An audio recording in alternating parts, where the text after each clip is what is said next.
प्रिय विद्यार्थियों, good morning. मैं डॉक्टर चंदन प्रकाश, लेक्चरर इतिहास विभाग, वीर विरमदेव राजकीय स्नातकोत्तर महाविद्यालय जालोर मैं अपने पर्सनल यूट्यूब चैनल पर आप सभी का हार्दिक स्वागत करता हूं।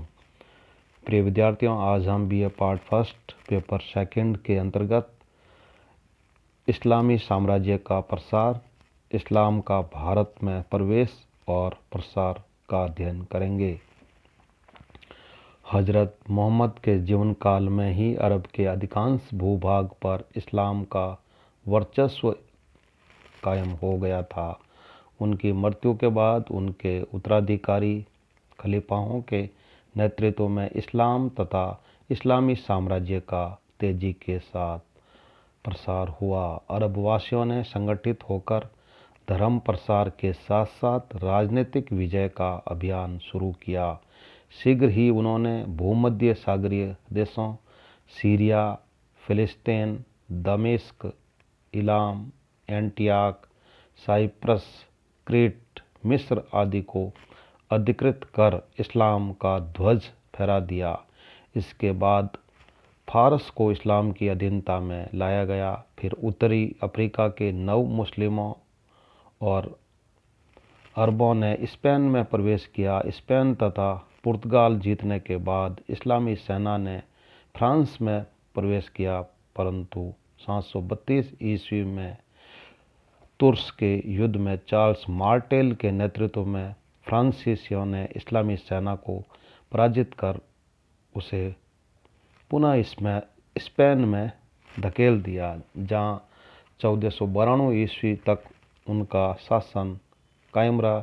इसके बाद उन्हें स्पेन से भी हटना पड़ा। अरबों ने पूर्वी रोमन साम्राज्य की राजधानी कुस्तुनतुनिया को भी जीतने का प्रयास किया, किंतु 8वीं सदी में तो उन्हें सफलता नहीं मिली। 15वीं सदी में ओटोमन तुर्कों को इसमें सफलता मिली। उधर फारस को जीतने के बाद अरबों ने बुखारा और समरकंद पर अपना अधिकार स्थापित किया। इसके बाद भारत के सिंध पर उनका अधिकार हुआ। मध्य एशिया पर पूर्ण प्रभुत्व स्थापित हो जाने के बाद 750 ईस्वी में उन्होंने बगदाद को अपनी राजधानी बनाया।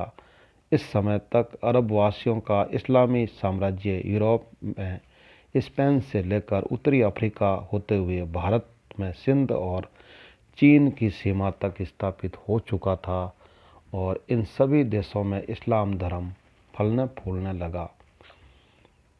इस्लाम का भारत में प्रवेश और प्रसार। मुस्लिम अरब व्यापारियों ने 7वीं शताब्दी से ही भारत के दक्षिण पश्चिम समुद्र तटीय राज्यों से व्यापारिक संबंध स्थापित कर लिए थे। कुछ अरब व्यापारी तो दक्षिण भारत के मालाबार तथा अन्य स्थानों पर स्थायी रूप से बस भी गए थे। दक्षिण भारत में अरब व्यापारियों ने व्यापार करने के साथ साथ इस्लाम का प्रसार भी किया। फलस्वरूप दक्षिणी भारत के कुछ देशों ने इस्लाम धर्म स्वीकार कर लिया। 8वीं सदी के आरंभ में अरबों ने सिंध को जीत लिया, लेकिन इस आक्रमण के फलस्वरूप सिंध में इस्लाम अपना वर्चस्व स्थापित न कर सका, क्योंकि 200 वर्षों से कम समय में इस्लाम के प्रथम अनुयायी अरबों का धार्मिक उत्साह शिथिल पड़ गया। उनकी विलासिता और दुर्बलता के कारण इस्लामी जगत में उनका प्रभुत्व क्षीण हो गया तथा इस्लाम का नेतृत्व ईरानियों ने अपने हाथ में ले लिया।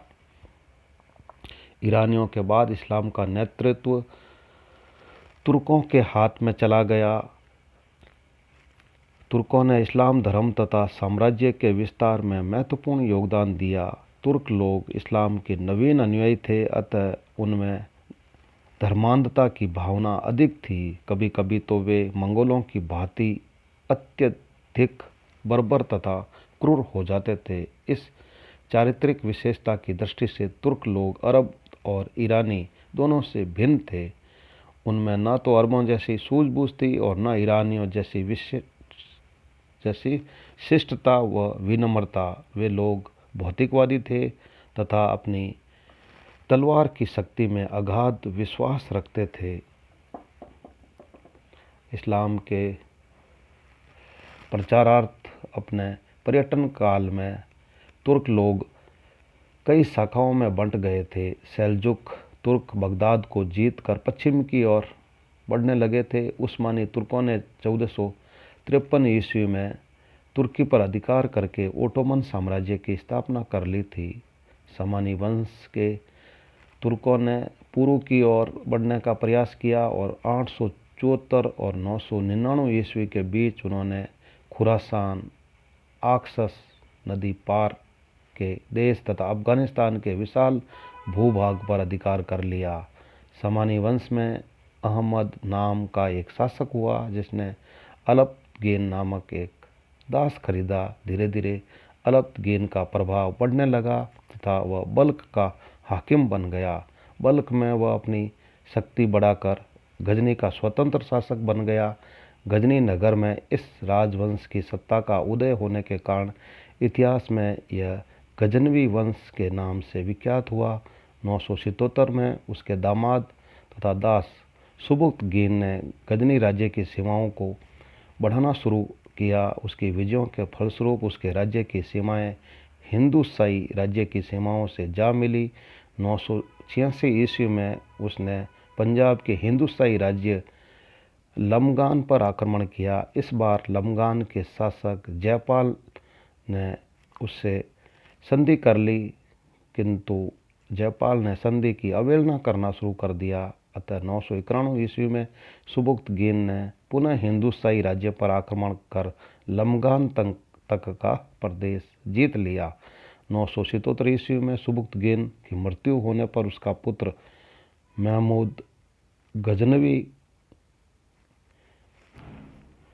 गजनी का शासक बना। गजनी का शासक होने के कारण वह महमूद गजनवी कहलाया। महमूद गजनवी ने 1000 से 1226 ईस्वी के मध्य भारत पर 17 बार आक्रमण किए। महमूद के आक्रमणों का उद्देश्य भारत में स्थायी शासन स्थापित करना नहीं था, अपितु धन संपदा की लूट, मंदिरों और मूर्तियों को भूमिसात करना तथा भारत में इस्लाम के प्रसार का मार्ग प्रशस्त करना था। महमूद गजनवी ने जो इस्लाम के प्रचार प्रसार का मार्ग प्रशस्त किया, उसके परिणाम स्वरूप 11वीं सदी से भारत में इस्लाम का निरंतर प्रसार हुआ तथा इस्लाम भारत में फैलता गया। प्रिय विद्यार्थियों, इस प्रकार आज हमने इस्लामी साम्राज्य का प्रसार, इस्लाम का भारत में प्रवेश और प्रसार का अध्ययन किया है। Very thanks.